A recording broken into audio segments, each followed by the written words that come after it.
Yodingizda, bundan avval $1000 maosh oluvchi tarbiyachi mingbuloqlik Dilorom Sulaymonova haqida hikoya qilgan edik. Bu galgi qahramonimiz Ozoda Qodirova. U ham qo'shni tumanlik hamkasbi kabi yurtimizning olis manzillaridan biri Namangan tumanining Qirg'izqo'rg'on mahallasida yashaydi. Shu yerda joylashgan 13-davlat maktabgacha ta'lim tashkilotida ishlaydi. Quvonarlisi, endi u ham $1000 miqdoriga teng maosh olmoqda. Maktabni bitirgach, Namangan davlat universitetining til o'rgatish markazida o'qidim. Faoliyatimning dastlabki 3 yili davomida ingliz tili fanidan dars berdim. Yashashning oltin qonuni bor. Hech qachon ortga yo'l yo'q. Shu bilan birga olg'a bosish ham og'ir. Ayniqsa ayol kishi uchun birinchi navbat oila. Busiz hamma baxt kemtik. Shu bois ham u dastavval bor e'tiborini yangi qurgan oilasiga bag'ishladi. Kasbkor bo'yicha tanaffus qildi. Qalbimdagi ishtiyoq, bolalarni yaxshi ko'rishligim menga hech tinchlik bermasdi. Nihoyat 4 farzandning onasi bo'lgan chog'imda uzoq yillik orzuyimni ushaltirish pallasi keldi shekilli. 2019-yilda muhtaram prezidentimizning xotin-qizlarning oliy ta'lim olishlari uchun yaratib bergan imkoniyatlaridan foydalangan holda Namangan davlat universitetining maktabgacha ta'lim yo'nalishiga amaliy faoliyatdan ajramagan holda o'qishga kirib, mazkur fakultetni 2024-yilda tamomladim. Darhaqiqat ishdan, oiladan ajramagan holda oliy ma'lumotli tarbiyachi maqomini qo'lga kiritgan Ozoda Qodirova uzoq vaqtdan buyon orzu bo'lib kelayotgan o'y niyatlarini amalga oshirish uchun astoydil yengishmardi. O'qidi, izlandi, tajribalar orttirdi. Oliy ta'limni tugatish men uchun o'qib izlanish, oxiriga yetganligini emas, aksincha, o'z ustimda yanada ko'proq ishlashim kerakligini anglatdi. Chunki maktabgacha ta'lim tashkilotlarida ta'lim sifatini yanada yaxshilash borasida qo'yilayotgan talablar shuni taqozo etardi. Shunga ko'ra, mustaqil izlanishda davom etdim. 2025-yilning bahorida ikkinchi toifani qo'lga kiritdim.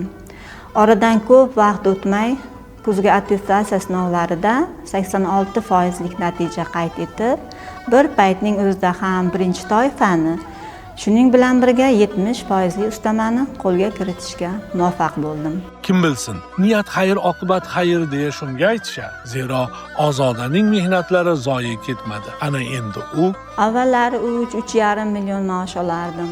Erishgan natijalarimdan keyin $1000 ga yaqin bo'lgan maosh vedomostiga imzo qo'ya turib, hayajon, xursandchilik chulg'ab oldi. Soddadil odamning hayajoni ham o'zi kabi sodda va samimiy bo'ladi. Holbuki u endi ibratga molik. Hamma kasbdoshlari uni ardoqlaydi va uningdek bo'lgilari keladi. Tarbiyachimiz Ozoda Qodirovaning o'tgan yilgi attestatsiya sinovlarida yuqori natijalarni egallaganligi, buning orqasidan esa $1000 ga yetgan maoshga ega bo'lganligi jamoamiz xodimlariga juda katta motivatsiya bag'ishladi. Bilasizmi, bugun Ozoda opa erishgan yutuqni qayd etish uchun barcha xodimlarimiz intilmoqda. Darvoqe, maktabgacha ta'lim tashkilotlari rivojida 3 muhim omil zarur. Birinchisi bu shart-sharoitning talab darajasida ekanligi. Ikkinchisi bolalarni sog'lom ovqatlantirish va ularning xavfsizligini ta'minlash. Uchinchisi esa albatta sifatli ta'lim. Bu omillarni to'laqonli amalga oshirishning yagona yo'li jamoada sifatli kadrlarni ko'paytirishdan iborat. Bu jihatdan faxrlanib ayta olamanki, bog'chamizdagi 30 nafar pedagogning deyarli barchasi, shu jumladan 2 nafari birinchi toifali, 3 nafari ikkinchi toifali, qolgan 25 nafari oliy ma'lumotli mutaxassis hisoblanadi.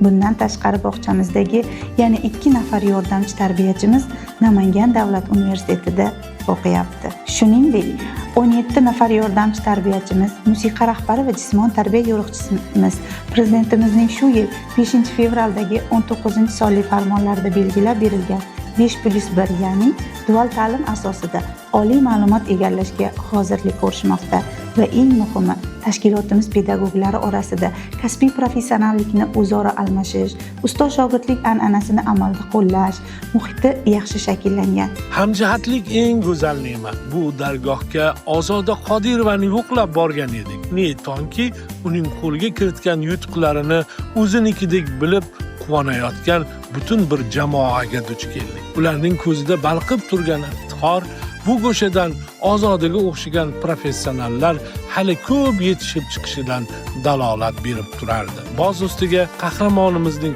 mana bu ta'kidi buning yorqin isboti edi. Hamkasblarimga qarata bir gap aytmoqchiman. Bugun erishib turganingiz so'nggi imkoniyat emas.